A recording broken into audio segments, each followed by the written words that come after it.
Hi everybody, this is Maria Clark and welcome to my studio. Today I'm starting a new series called the Polymer Clay Workbench, and the intent of this series is to provide you all with basic techniques for polymer clay, making jewelry or art objects.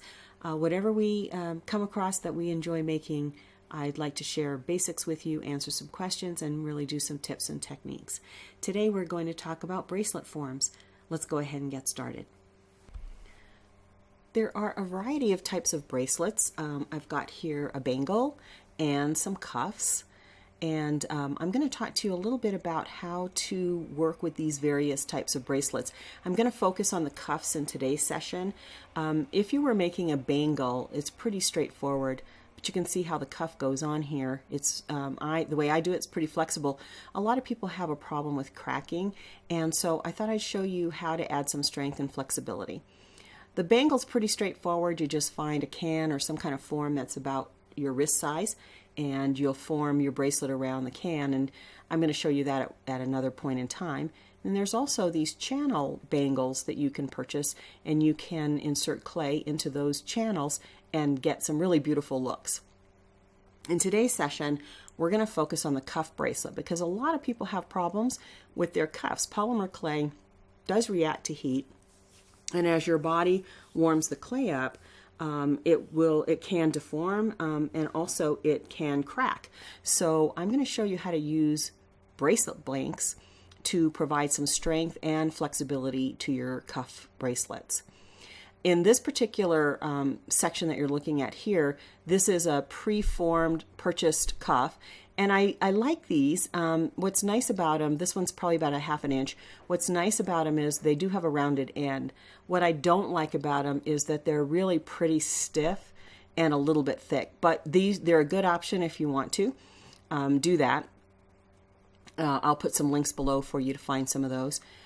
There are also just aluminum blanks that you can buy, and I'll show you how to form those. Those are about 6 inches in length, and they come in a variety of widths. I happen to have looks like a ½ inch and probably about 3/4 of an inch.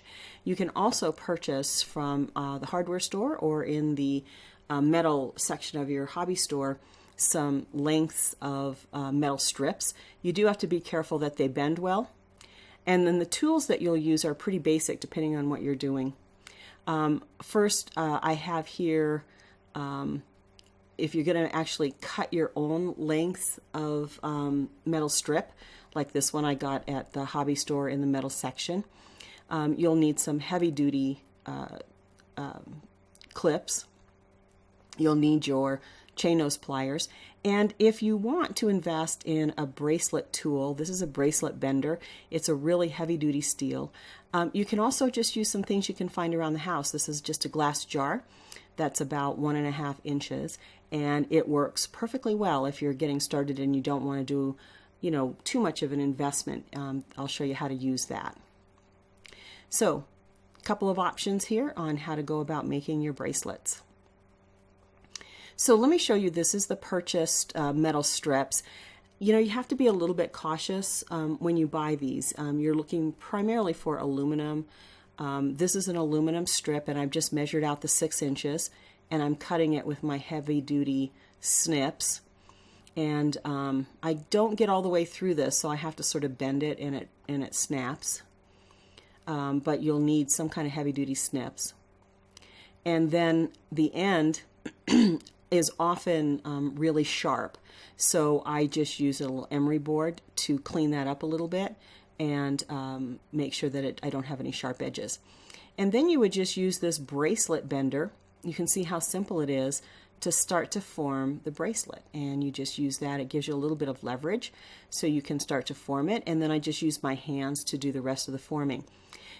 Sometimes I use my chain nose pliers to refine the ends so that they're not in an awkward position, and you can see that fits really well. For these purchased or pre-milled bracelet blanks, you can find these in a variety of places, and I will link to some links below so you can find those. You can use either the bracelet bender or this glass jar that I happen to have that's 1½ inches, and I'm just going to form it all the way to a circle. and roll it a little bit so that the ends get curved as well. And then I'll just refine it. I can expand it a little bit. I can change the shape.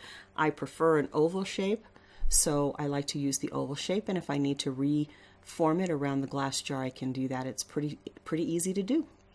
And so I like this. I actually would recommend that you not cut your own. I actually don't think it's cost effective, really. These bracelet blanks are really relatively inexpensive and readily available, so I recommend that you use these. And then you can make as many as you need, and we'll use those in the inside of 2 sheets of clay and embellish it however we like, and you get a really lovely cuff. I'm going to show you how to actually do a couple of cuff projects in an upcoming video, but I just wanted to show you how to prevent the cracking and to give your polymer clay cuff bracelets some strength and also a little bit of flexibility. So I think that these are simple tools, really. Get started simply by using the glass jar, and then you'll be able to make many of the bracelets. I want to thank you all for joining me in this new series, the Polymer Clay Workbench. I hope you've enjoyed this sort of basic review of how to add strength and flexibility to your cuff bracelets. I'll be doing more of these workbench videos as I come across techniques that I maybe get asked questions about, or that I think are basics and that we should know as polymer clay artists. I want to thank you for joining me in my studio. I hope you enjoyed this video. If you did enjoy it, please consider giving me a thumbs up or subscribing to my channel. Leaving me a comment below. I love to hear from you. Thanks again for joining me in my studio. Take care.